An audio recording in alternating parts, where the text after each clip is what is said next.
नमस्कार दोस्तों, आज फिर मैं डॉक्टर शाओली मित्रा आपको वर्ल्ड ऑफ साइकोलॉजी में स्वागत करती हूँ। आज फिर हम एक ऐसा शब्द के बारे में जानेंगे जो कि बहुत ही सामान्य सा शब्द है, जिसको हम अपने दिन प्रतिदिन के बोलचाल की भाषा में काफ़ी इस्तेमाल करते हैं। वो शब्द है बुद्धि। अक्सर हम तेज़ी से सीखने तथा समझने, अच्छे स्मरण तथा तार्किक चिंतन आदि गुणों के लिए हम दिन प्रतिदिन की भाषा में बुद्धि शब्द का प्रयोग करते हैं।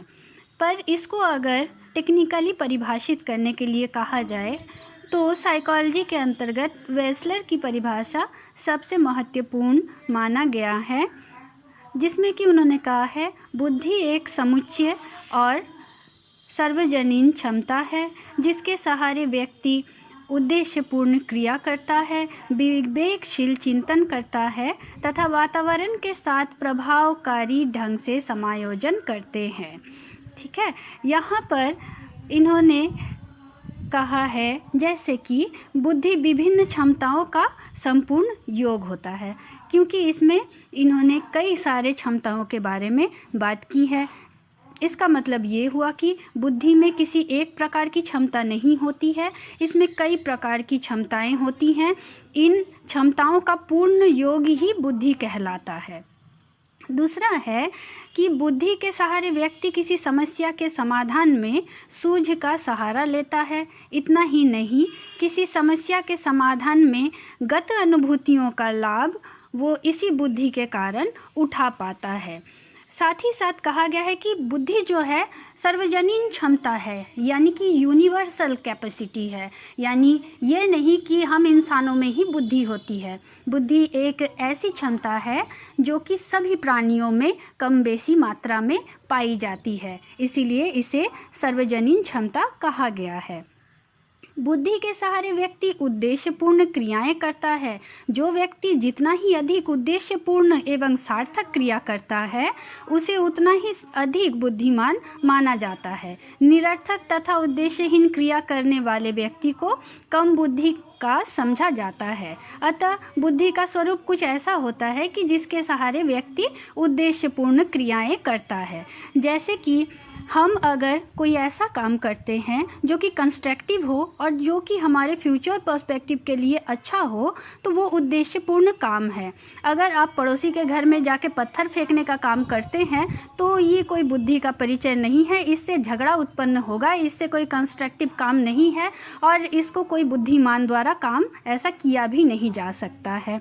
ठीक है, बुद्धि व्यक्ति के वातावरण के साथ प्रभावकारी ढंग से समायोजन या अनुकूलन करने में मदद करता है।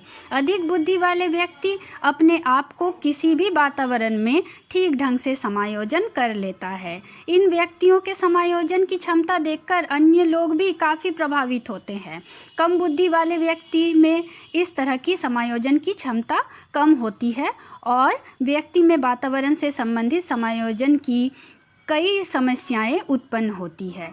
जैसे हम लोग अपने वातावरण में जब घूमते हैं, हम अपने घर में कैसे भी रहते हैं, अगर मुझे अपने घर में रोज़ ही रोटी में मक्खन लगा के खाने की आदत है, लेकिन हम एक दिन किसी के घर जाते हैं, वहाँ ये आदत नहीं चलेगी, वहाँ ऐसा प्रोसेस नहीं है, लेकिन तब भी हम अगर वहाँ ज़िद पे अड़ जाए कि हम तो अपने घर में रोटी में बटर लगा के ही खाते हैं, भाई बिना बटर लगाया हुआ हम रोटी खा ही नहीं सकते हैं, तो ये किसी बुद्धिमान का परिचय नहीं देता है। जो बुद्धिमान होगा उसमें एडजस्टमेंट कैपेसिटी होना ज़रूरी है। वो कैसे भी घर में रहता हो, कितनी भी लग्जरियस लाइफ लीड करता हो, लेकिन वो जब अपने वातावरण से दूसरे वातावरण में जाए और वहाँ उसका समायोजन अच्छे से वो कर लेता है, तो ही उस व्यक्ति को हम बुद्धिमान व्यक्ति कहते हैं।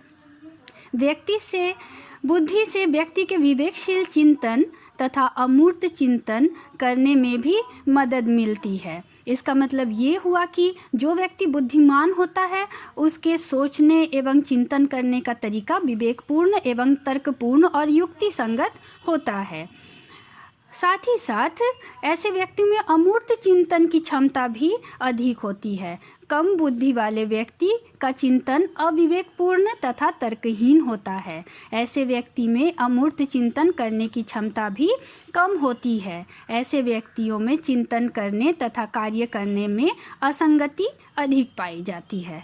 साथ ही साथ बुद्धिमान व्यक्ति प्रायः कठिन एवं जटिल कार्यों को समझकर करते हैं। इनके कार्यों में मौलिकता अधिक होती है। ये किसी की नकल नहीं करते और ये जो हार्ड वर्क है उसी को करना पसंद करते हैं। कुछ कुछ लोग आप जानेंगे जिनको शॉर्टकट बहुत पसंद है, लेकिन जो अधिक बुद्धिमान है उनको क्रिटिकल और कॉम्प्लेक्स वाला काम करने में बहुत इंटरेस्ट लगता है और वो किसी नए चीज़ का कंस्ट्रक्ट भी कर देते हैं अपने थिंकिंग के बदौलत, और वो एकदम नया कंसेप्ट होता है, वो एकदम ओरिजिनल कंसेप्ट होता है जो कि किसी से भी चुराया हुआ या नकल किया हुआ कंसेप्ट नहीं होता है। तो दोस्तों, हम उम्मीद करते हैं कि आज इस मेरे एपिसोड में आपने बुद्धि को समझा। तो फिर आज के लिए इतना ही, और अगर आपको आज का वीडियो यूज़फुल लगा हो, अच्छा लगा हो, तो फिर एक लाइक कर दीजिएगा। Thank you.